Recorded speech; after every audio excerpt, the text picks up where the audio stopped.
Welcome my YouTube channel LB Computer Formula.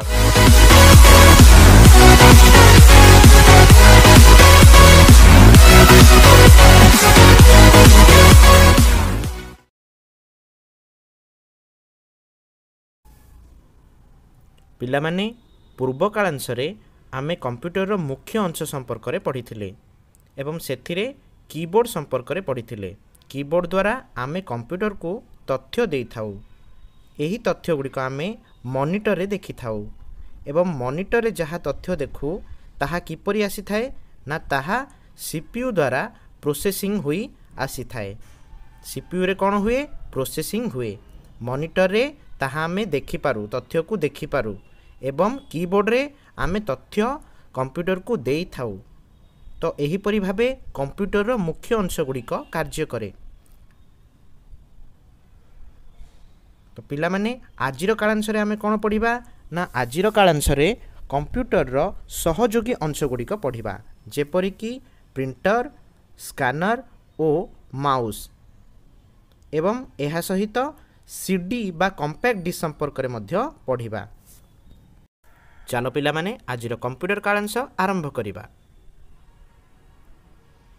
प्रथमे पढ़िबा printer. Monitor screen रे आमे जहाँ देखि थाउ ताहाकु आमे प्रिंटर द्वारा प्रिंट करी कागज रे बाहर करि पारु बा छापी पारु। एहा सहित प्रिंटर पिला माने तीन प्रकार रो होई थाए। केउ केउ प्रिंटर ना dot matrix printer, inkjet printer ओ लेजर प्रिंटर।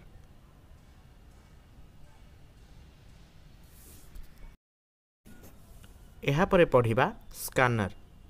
स्कैनर टी देखिबा पई फोटोकॉपी मेसिन बा जेरेक्स मेसिन भली देखा जाई थाए। एहा माध्यम रे कंप्यूटर को चित्र ओ सूचना दिया जाई पारे, जहा फल रे चित्र ओ सूचना गुड़िक एक अबिकल नकल करा जाई कंप्यूटर रे संचय करी रखा जाई पारे। आमे जदि कोनोसी फोटो को स्कैनर रे देबा ताहार एक फोटोकॉपी कंप्यूटर रे अबिकल नकल होई संचय होई रही जिवो। एही परि भाबे आमे स्कैनर रो व्यवहार करि परिबा। एहा परे पढ़िबा माउस। पिला माने माउस टी हेउची एक पॉइंटर डिवाइस बा एक पॉइंटर जंत्र बोली आमे आकु कहि परिबा। एहा सहाय्य रे कंप्यूटर रे कोनोसी आइकन किंबा फोटो को आमे क्लिक करि परिबा बा चयन करि परिबा। माउस रो साधारणतः तीनोटी बटन बा तीनोटी स्विच रहिछि। से गुड़िक हैला लेफ्ट की, राइट की ओ स्क्रोल की।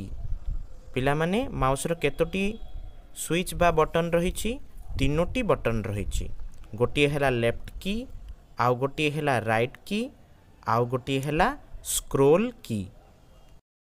क्लिक कहिले कौन बुझिबा? माउस रो जे कोनोसी गोटिए बटन को दबाई ताकू चलाइबा को पड़ी थाए। एही प्रक्रिया को क्लिक बोली कहा जाए।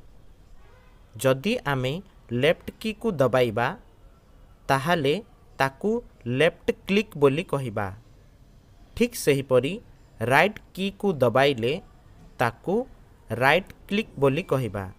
लेफ्ट क्लिक को जदि दबाइबा ताहाकू लेफ्ट क्लिक बोली कहिबा। राइट की को जदि दबाइबा ताहाले ताकू राइट क्लिक बोली कहिबा। एहा सहित स्क्रोल की रो व्यवहार करी आमे गोटिए बड़ फाइल मध्यरे पेज गुड़ी को तलकू तल करी किंबा उपरकू उपरकू करी देखि पारिबा। एही परि भाबे माउस रो व्यवहार करा जाई थाए। पिला माने एहा परे पढ़िबा कॉम्पैक्ट डिस्क। कॉम्पैक्ट डिस्क बा सीडी कहिले कौन बुझिबा? पिला माने समस्ते एहा को देखिथिबो। एहा काहार चित्र? एहा हेउची एक सीडी बा कॉम्पैक्ट डिस्क रो चित्र। एही कॉम्पैक्ट डिस्क रे କିଛି ତଥ୍ୟ ଗୁଡ଼ିକୁ ସଞ୍ଚୟ କରି ରଖାଯାଇପାରେ। ଯେପରିକି କିଛି MP3 ହେଉ କିମ୍ବା କିଛି ଭିଡ଼ିଓ ଫାଇଲକୁ ମଧ୍ୟ ଏଥିରେ ସଞ୍ଚୟ କରି ରଖାଯାଇପାରିବ। କିନ୍ତୁ ଏହି CD ବା କମ୍ପାକ୍ଟ ଡିସ୍କର ବ୍ୟବହାର ବର୍ତ୍ତମାନ ସମୟରେ ବହୁତ କମିଗଲାଣି।